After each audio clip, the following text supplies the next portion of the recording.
இங்கிலீஷில் fluency reach பண்ணுறதுக்கு நமக்கு வந்து பார்த்தீங்கன்னா நிறைய எக்ஸ்பிரஷன்ஸ் தெரியணும். அதாவது டெய்லி லைஃப்பில் வந்து பார்த்தீங்கன்னா இங்கிலீஷில் பேசக்கூடிய நிறைய சென்டென்சஸ் தெரியணும். அதுக்கு தான் எக்ஸ்பிரஷன்ஸ்.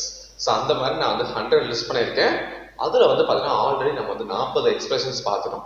நான் வந்து 4 வீடியோஸாக வந்து பார்த்தீங்கன்னா போட்டிருக்கேன். இந்த வகையில் இது வந்து பார்த்தீங்கன்னா பார்ட் 5. இதில் ஒரு 10 சென்டென்ஸ் நம்ம பார்க்க போகிறோம். ஸோ இதோட சேர்த்து வந்து பார்த்தீங்கன்னா நம்ம வந்து 50 எக்ஸ்பிரஷன்ஸ் ஆயிரும். அடுத்து ரிமைனிங் பார்ட் 6, பார்ட் 7 அதெல்லாம் பார்த்தீங்கன்னா நம்ம கூடிய சீக்கிரம் போடுவோம்.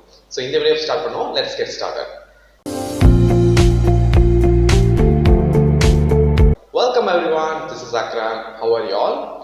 சரி, இந்த வீடியோல ஃபர்ஸ்ட் சென்டென்ஸ் என்ன அப்படின்னா த லாரோ த பேரர். இதே மாதிரி ஒரு சென்டென்ஸ் நான் போன வீடியோவில் வந்து லாஸ்ட்டாக ஒன்று கொடுத்துருப்பேன். அந்த வீடியோவில் கவனிச்சிங்கன்னா த மோர் த மெரியர் அப்படின்னு சொல்லிட்டு கொடுத்துருப்பேன். அதே மாதிரி த லாரோ த பேரர் அப்படின்னு சொல்லிட்டு இந்த சென்டென்ஸ் இருக்கு. ஸோ இதுக்கு என்ன அர்த்தம் அப்படின்னா சத்தமாக இருந்துச்சா அப்படின்னா இன்னும் நல்லா இருக்கும், இன்னும் சிறப்பாக இருக்கும் அப்படின்னு சொல்லிட்டு அர்த்தம். இந்த மாதிரி நிறைய சென்டென்ஸ் நம்ம போட்டுக்கலாம். த லாரோ த பேரர், த ஃபாஸ்டர் த பேரர். ஸோ எவ்வளோ சீக்கிரம் முடியுமோ அவ்வளோ பெட்டராக இருக்கும் அப்படின்னு சொல்கிற மாதிரி வந்து வந்துக்கும். ஸோ இந்த மாதிரி நிறைய மீனிங்ஸ் இருக்கு. நீங்கள் வந்து அதான் ஸோ அந்த மாதிரி வேர்ட்ஸ் வந்து பார்த்தீங்கன்னா நீங்கள் வந்து ரீப்ளேஸ் பண்ணிட்டே இருந்தீங்க அப்படின்னா நிறைய எக்ஸ்பிரஷன்ஸ். ஸோ 100 நான் கொடுத்துருக்கேன், நீங்கள் வந்து பார்த்தீங்கன்னா 1000 கூட கிரியேட் பண்ணலாம். ஸோ அந்த மாதிரி வேர்டு வந்து பார்த்தீங்கன்னா ரீப்ளேஸ் பண்ணி போட்டுட்டே இருக்கணும். So next expression who to you think you are.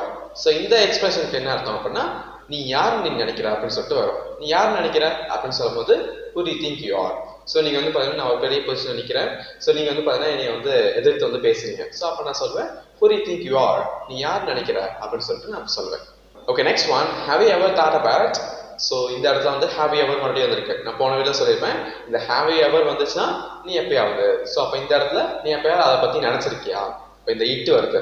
So அப்போ அது அபவுட் இட் அப்படின்னா அதை பற்றி எப்பயாச்சும் நினச்சிருக்கியா அப்படின்னு சொல்லிட்டு நம்ம சொல்கிறோம். எப்பயாச்சும் சொல்லும் போது நீ எப்பயாச்சும் அப்படின்னு சொல்லுவேன் ஹேவ் யூ எவர் அப்படின்னு சொல்லிட்டு வார்த்தை யூஸ் பண்ணுறோம். ஸோ அதே சேம் சென்டென்ஸ் தான் இந்த இடத்துலயும் வந்திருக்கு. So have you ever thought about it அப்படின்னா நீ எப்பயாச்சும் அதை பற்றி நினச்சிருக்கியா. ஸோ இட்டையும் நம்ம ரீப்ளேஸ் பண்ணிக்கலாம் ஆல்ரெடி நான் சொன்ன மாதிரி. ஸோ நெக்ஸ்ட் எக்ஸ்பிரஷன் என்ன பண்ணா I wish I hadn't met you. So I விஷன்றது பார்த்தா மோஸ்ட்லி வந்து ஆசைப்படுற மாதிரி மீனிங் வரும். நான் உன்னை சந்திச்சிருக்க கூடாது அப்படின்னு சொல்லிட்டு ஆசைப்படுறேன் அப்படின்னு சொல்கிறோம். I wish I hadn't met you. Okay, next one, what can I do for you. So for யூன்னு வரும்போது பார்த்தீங்கன்னா அதுக்காக வரும், உனக்காக. ஸோ உனக்காக நான் என்ன பண்ணணும் அப்படின்னு சொல்லிட்டு கேட்குறோம். உனக்காக நான் என்ன பண்ணேன் அப்படின்னு சொல்லுவேன். உனக்காக நான் என்ன பண்ணணும், என்ன பண்ணேன் அப்படின்னு சொல்றதுலாம் இந்த சென்டென்ஸ் வரும். What can I do for you. Next, what else can I do for you. So எல்ஸ்ன்ற ஒரு வேர்டு வந்து எக்ஸ்ட்ராவாக சேர்க்கணும். அப்போ என்ன ஆயிரும் அப்படின்னா தமிழில் வந்து வேற அப்படின்ற ஒரு வேர்டு வந்து வந்துக்கும். ஸோ வேற என்ன உனக்காக நான் செய்யட்டும், வேற என்ன உனக்காக செய்ய அப்படின்னு சொல்ற மாதிரி பார்த்தா மீனிங் வந்துக்கும். Okay, next, I sometimes feel lonely. அப்போ இந்த இடத்துல என்ன அர்த்தம் அப்படின்னா நான் சில நேரம் வந்து தனிமையாக ஃபீல் பண்ணுறேன் அப்படின்னு சொல்லிட்டு வரும். இப்போ லோன்லி எடுத்துட்டு நீங்கள் வந்து வேற வேர்ட்ஸ் போடலாம். So happily or angrily. நான் வந்து சில நேரம் வந்து கோவமாக ஃபீல் பண்ணுறேன், நான் சில நேரம் வந்து சந்தோஷமாக ஃபீல் பண்ணுறேன் அப்படின்ற மாதிரி வார்த்தையில் வந்து பார்த்தா மாற்றிக்கலாம் நீங்கள்.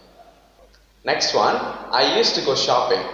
So I used to go shopping அப்படின்னா நான் வந்து ஷாப்பிங் போகிறது வழக்கம் அப்படின்னு சொல்லிட்டு வரும். இல்லை வந்து நான் அடிக்கடி ஷாப்பிங் போவேன் அப்படின்னு சொல்கிற மாதிரி சொன்னோம் அப்படின்னா ஐ யூஸ் டு கோ ஷாப்பிங் அப்படின்னு சொல்லுவோம். ஐ யூஸ் டு கோ ஸ்கூல், நான் அடிக்கடி ஸ்கூல் போவேன் அப்படின்னு சொல்கிற மாதிரி இல்லை நான் ஸ்கூல் போகிறது வழக்கம் அப்படின்ற 2 மீனிங்ஸ் வந்து பார்த்தீங்கன்னா வந்துக்கும். அது வந்து சிச்சுவேஷன் தகுந்த மாதிரி மாறிக்கும். எந்த மீனிங் வந்து சூட்டபிளாக இருக்கும் அப்படின்னு சொல்றது நீங்கள் தான் சூஸ் பண்ணணும். நெக்ஸ்ட் எக்ஸ்பிரஷன் என்ன பண்ணா did you here what I set. So இதுக்கு என்ன அர்த்தம் அப்படின்னா நான் என்ன சொன்னேன்னு உனக்கு கேட்கலையா அப்படின்னு சொல்லிட்டு நம்ம கேட்குறோம். ஸோ டீச்சர்ஸ்லாம் வந்து பார்த்தீங்கன்னா இது கேட்பாங்க. ஸோ யாராவது இப்போ எனக்கு நீங்கள் என்ன சொன்னீங்க கேட்கல அப்படின்னா அது வந்து கோபமாக சொல்லுவாங்க பாருங்க did you here what I set அப்படின்னு சொல்லிட்டு நான் என்ன சொன்னேன் உனக்கு கேட்கலையா அப்படின்னு கேட்குறதுக்கு. ஸோ இந்த மாதிரி சென்டென்சஸ் வந்து நீங்கள் வந்து உங்களோட சிச்சுவேஷனுக்கு தகுந்த மாதிரி வந்து யூஸ் பண்ணிக்கலாம். ஸோ இதுதான் எக்ஸ்பிரஷன்ஸ். ஸோ டெய்லி லைஃப்ல வந்து பார்த்தீங்கன்னா அடிக்கடி யூஸ் ஆகுது பார்த்தீங்கன்னா ஸோ அதுக்கு தான் எக்ஸ்பிரஷன்ஸ். நம்ம அதுதான் வந்து இந்த வீடியோஸ் எல்லாத்தையும் நம்ம பார்த்துட்டு இருக்கோம். ஓகே, லாஸ்ட் ஒன் பட் ரொம்ப இம்பார்ட்டன்டானது. இந்த வீடியோ பார்த்துருக்கோம், சில பேருக்கு தெரிஞ்சிருக்கும் பட் நிறைய பேருக்கு தெரிஞ்சிருக்காது. அது என்ன வேர்ட்னா pardon me. So pardon me அப்படின்றது பேர்டன் அப்படின்ற வேர்டு வந்து பார்த்தீங்கன்னா அந்த சாரி நம்ம கேட்குறோம்ல சாரியோட ஒரு ஆல்டர்னேட்டிவ் வேர்டு தான் பேர்டன். ஸோ பேர்டன் மீ அப்படின்னா நம்ம வந்து ஃபார் எக்ஸாம்பிள் இந்த சென்டென்ஸ் எப்போ போடலாம் அப்படின்னா என்னை மன்னிச்சிருங்க சாரி அப்படின்னு நம்ம ஐ எம் சாரி கேட்குறோம் பார்த்தீங்கன்னா அது மாதிரி ஐ எம் பேர்டன் வராது. ஸோ பேர்டன் மீ அப்படின்னு சொல்லிட்டு வரும். இல்லை நீங்கள் வெறும் சாரி போடுறீங்கன்னா பேர்டன் அப்படின்னு கேட்பீங்க. இல்லை ஐ எம் சாரி பதிலாக பேர்டன் மீ அப்படின்னு சொல்லிட்டு ஆல்டர்னேட்டிவாக நம்ம வந்து போட்டுக்கிறோம். இந்த சென்டென்ஸ் வந்து நம்ம நிறைய இடத்துல யூஸ் பண்ணிக்கலாம்.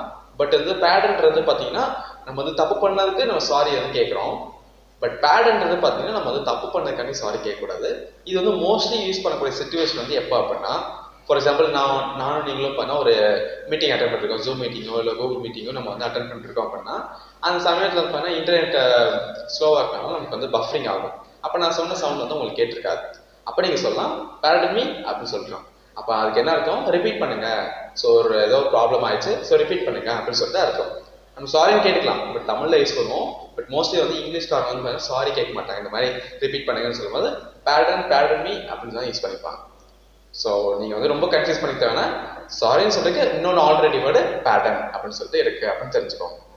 ஸோ இந்த வீடியோ அவ்வளோதான். ஸோ நம்ம 10 எக்ஸ்பிரஷன்ஸ் முடிஞ்சு இதோட பாரு நம்ம வந்து 50 எக்ஸ்பிரஷன் நம்ம கம்ப்ளீட் பண்ணிட்டோம்.